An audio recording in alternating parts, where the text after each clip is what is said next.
don't get no news, no talk, no nothing. Durk's been open about how prison feels like hell. But now it's even worse. Word is the ops finally caught up to him, and he got jumped inside. Apparently, the attack ties back to Lil Pab's death. I've got the full story. Let's get into it. Locked up and locked in. The Metropolitan Detention Center in Los Angeles ain't the type of place where your platinum plaques or your money in the bank means a damn thing. When Lil Durk got transferred to this federal facility after his arrest, he stepped into a whole different world. One where your rep is built on respect, fear, and how well you can navigate the unwritten rules that keep you breathing. This ain't county jail where you might know some cats from the neighborhood. This is federal time where they house the real wolves from all across the country, and everybody's got their own agenda. Durk has been denied bail multiple times, with judges citing his flight risk due to his international flight bookings and alleged violation of jail rules. The way these judges keep shooting down his bail attempts shows they think this cat is either going to run or he's going to be a problem if they let him loose. The demographics of MDC Los Angeles create a perfect storm for someone with Durk's background. His affiliation with the Black Disciples, a prominent Chicago street gang, could significantly impact his prison experience. You got cats in there from every hood in America, including some that got beef with Chicago cats, some that got beef with BD specifically, and some that might see taking out a famous BD as a way to make their own name ring bells. The first threat that's got to be keeping Durk up at night is running into some GDs, gangster disciples. The Black Disciples BDs, with which Durk is affiliated, have a long-standing rivalry with the gangster disciples, a related but opposing faction in Chicago's gang landscape. This beef goes back decades, and it damn sure doesn't stop at the prison walls.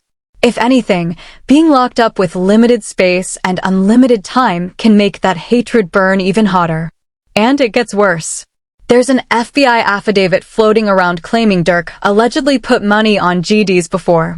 The affidavit claims Durk offered money for the January 2022 killing of Stephen Mack, a suspected leader of the Smashville faction of the gangster disciples who was shot after leaving a youth center in Chicago. If that's true, then Durk ain't just dealing with general BD versus GD beef. He's potentially surrounded by people who want him dead for very specific, very personal reasons. But the GDs ain't his only problem. Inmates with ties to Tower Rondo's crew or their broader network could view Durk as a target, especially given the public nature of the case. Everybody's already, they gone. Yeah, you know what I'm saying? Durk probably the only one that can walk away. If, you know what I'm saying, they really like, no, he had nothing to do with that, y'all going off of iCloud and this and that and this and that and he could have, if they do have a text message of him saying, oh, don't put no flights on it, it could have been for a show, it could have been for anything, like, you know what I'm saying? Like, we don't know, you know what I'm saying? But it's like, they don't really have shit on Durk. Like, but he was the man with money. Right. That's how I look at it. He was the man with money, so we just gonna put it on him. Word is Durk might already be feeling that pressure in ways the public doesn't know about. Posts on social media suggest he may have faced periods of solitary confinement, as mentioned by an associate of Pashisti. But here's the thing about Durk's situation that makes it extra complicated. His wealth and fame make him both a target and a potential threat. High-profile inmates often face extortion where other prisoners demand money, commissary items, or favors in exchange for protection or just for being left alone. If you're seen as an easy mark with deep pockets, every opportunistic cat in the facility is going to But it's like that's a murder for hire with a murder, like, cause I did my homework on it. It's like, if they catch you and it was like you attempted to do murder for hire and nobody got hurt, it's 10 years. If somebody got hurt, it's 20, 25 years. If somebody got murdered, it's life. So somebody died. It's like, that's his stipulations. His stipulations already started life. The federal system's approach to housing someone like Durk is complicated. The prison's environment, described as housing a mix of federal inmates from various regions, could expose Durk to unpredictable threats from unaffiliated inmates or those seeking to make a name by targeting a famous figure. You got cats in there from every coast, every major city, every type of criminal organization. Some might respect his music. Some might hate everything he represents, and some might just see him as an opportunity to make their own reputation. The reality is that in the federal system, your reputation on the streets might get you respect, but it can also paint a target on your back. Durk's alleged involvement in multiple murders, his connection to one of Chicago's most violent neighborhoods, and his resources to allegedly orchestrate hits across state lines. All of that makes him someone that other inmates are going to watch closely, whether they're looking for protection, opportunity, or revenge. From the block to the box, in the savage streets of Chicago, where your reputation is written in blood and loyalty can get you a life sentence, few stories hit as hard as that of Lil Durk, born Durk Devontae Banks in the trenches of Englewood. This cat's been walking that thin line between keeping at 100 and keeping his freedom since day one. But now, as he sits locked up in federal custody at the Metropolitan Detention Center in Los Angeles, waiting on a trial that could put him away forever, he's been attacked. But who would dare go after Durk? Lil Durk was arrested on October 24, 2024, near Miami International Airport while allegedly attempting to board a private jet to Italy. The feds came for him hard, talking about murder for hire like this was some mob movie type situation.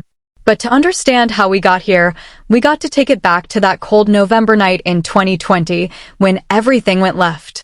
King Von getting smoked on November 6, 2020 wasn't just another casualty in the drill scene. That was the moment that allegedly turned Durk from a successful rapper trying to leave the streets alone into a man on a mission for get back. Van was killed in Atlanta during a confrontation outside the Monaco Hookah Lounge involving his group. He wasn't till Von came around. He was singing, hanging out with Dead Life. Here's the thing I want. I don't know what you said that. earlier, I disagreed with. When you said, the Fed's been trying to get Durk for ages. I disagree. Lil Durk had a couple little gun cases here and there. It was only when the King Von situation. It was only when Von came around. It was only when Von came around. See, what most folks don't realize is that Durk's whole gangster persona got a major upgrade when Von came home from doing his bid. Before Van touched down, Durk was more on that singing melodic tip trying to get the ladies and make that crossover money. But Van brought that raw, uncut street energy that changed everything about how Durk moved. This changes the whole narrative, doesn't it? Here you got Durk, the successful artist with the label and the money. They was scared of Von, man, and that was their downfall and destruction. Cause him, by signing, bringing him around the whole thing, bro. Some people you can't show the lavish life to. When Von got killed that night in Atlanta, it wasn't just about losing a friend or a brother. It was about losing the one person who gave Durk that street stamp. The surveillance footage shows Von throwing the first punch, being the aggressor, staying true to that street code, even when he had everything to lose. Van was shot during an altercation with Quando Rondo's associate, Lou Tim, outside an Atlanta hookah lounge when them charges against Lou Tim got dropped. That's when things allegedly got real personal for Durk. The feds are saying that Van's death didn't just hurt Durk, it transformed him into something dangerous. And I feel like Von came through with this killer energy, blew up massively, and I think Durk realized like, yo, I need to be more street. We need no auto Durk. We need these more aggressive songs. Trying to sing love songs for the streets and gangsta pain music for the girls type thing weren't really working for him. It's working for Youngboy and Quando, wasn't really working for Durk like that. And I feel like he's seen what happened with Von and he turned the gangster up a notch. But when Van died, that's when Durk allegedly took it to another. And then when Von died, I think Durk not only turned up the gangster a notch in the music, but also in the actual things that he was allegedly part of in the streets. The feds are painting a picture of a man who went from successful artist to alleged criminal mastermind, all because of grief and revenge. Prosecutors claim the plot was retaliation for the November 2020 killing of King Von, and that Durk allegedly placed a bounty on Rondo's life, using F resources to fund travel and accommodations for the hitmen. The alleged hit that went down in August 2022 reads like something straight out of a street movie. The plot, which unfolded in August 2022, resulted in the death of Rondo's cousin, Savia Robinson, also known as Lou PAB, at a Los Angeles gas station. These cats allegedly flew across the country, got the tools, did the surveillance, and made their move. The group reportedly used 2 vehicles to track and stalk Rondo, firing at least 18 rounds, including with a fully automatic firearm, but Rondo escaped unharmed while Robinson was killed. What makes this case so damning isn't just the violence, it's the paper trail these dudes allegedly left behind. A credit card linked to F was reportedly used to book flights in a hotel, despite Durk's alleged instruction to avoid a paper trail. The irony is crazy. This cat allegedly told his people, don't book no flights under no names. but then got caught up because of the very success that was supposed to protect him. See, that's the thing about making it out the hood. Your money becomes your weakness. Durk allegedly offered cash and music opportunities through his Only the Family label to 5 associates to carry out the hit. When you got that type of bread and influence, you can allegedly make things happen anywhere in the country.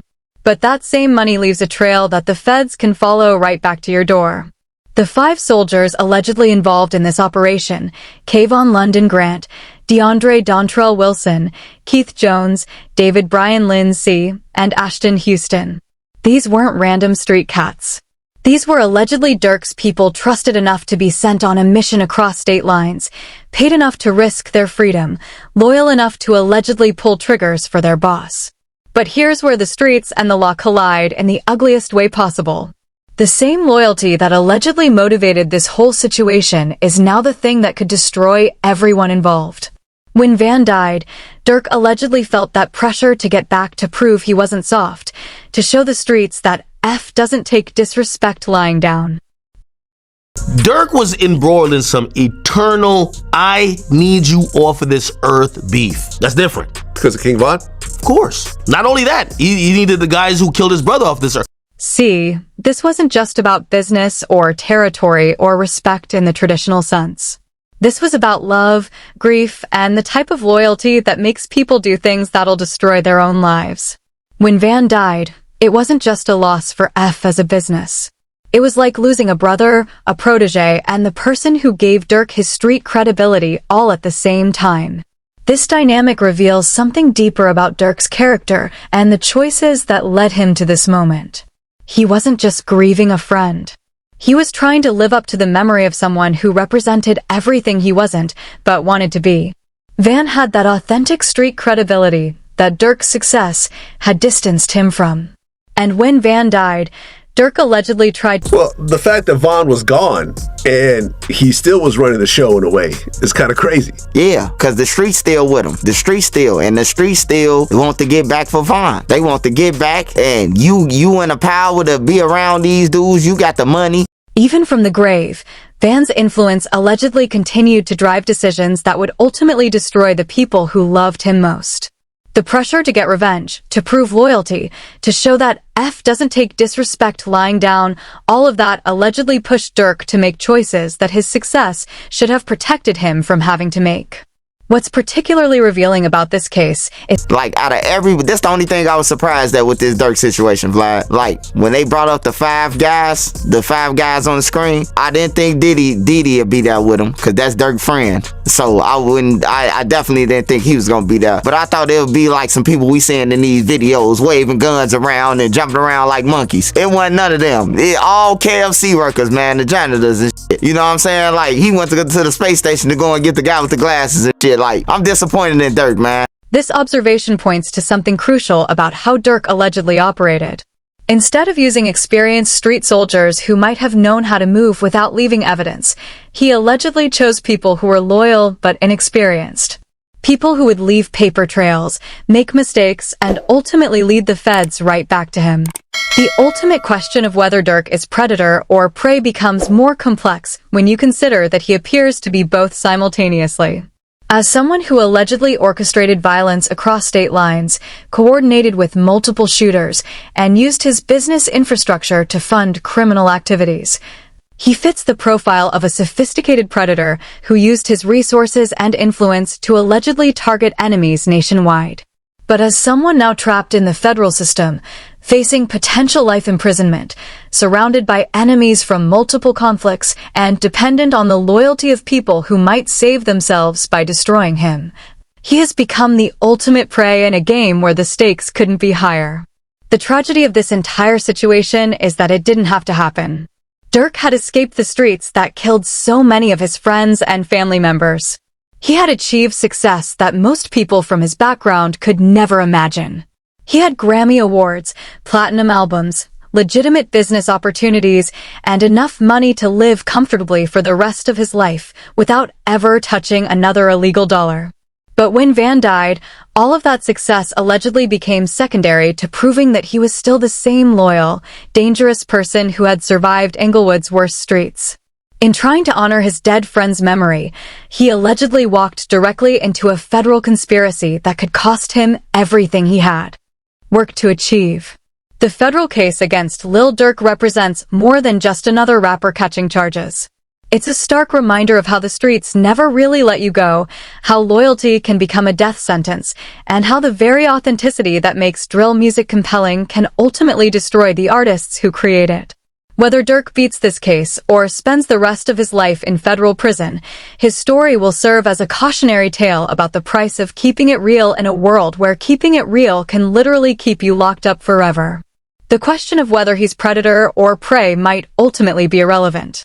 In the ecosystem he helped create, everyone is both hunter and hunted until the music stops, the lights come up, and only the smartest, the luckiest, or the most ruthless survive to tell their story. The real answer to whether Lil Durk is predator or prey is that in the deadly game he allegedly chose to play, those roles change depending on the circumstances, the opponents, and how well you can adapt when everything you thought you knew about power, loyalty, and survival gets tested in the hardest way possible. Thank you for watching this video. If you'd like to watch another fascinating video like this, click on one of the boxes on your screen right now.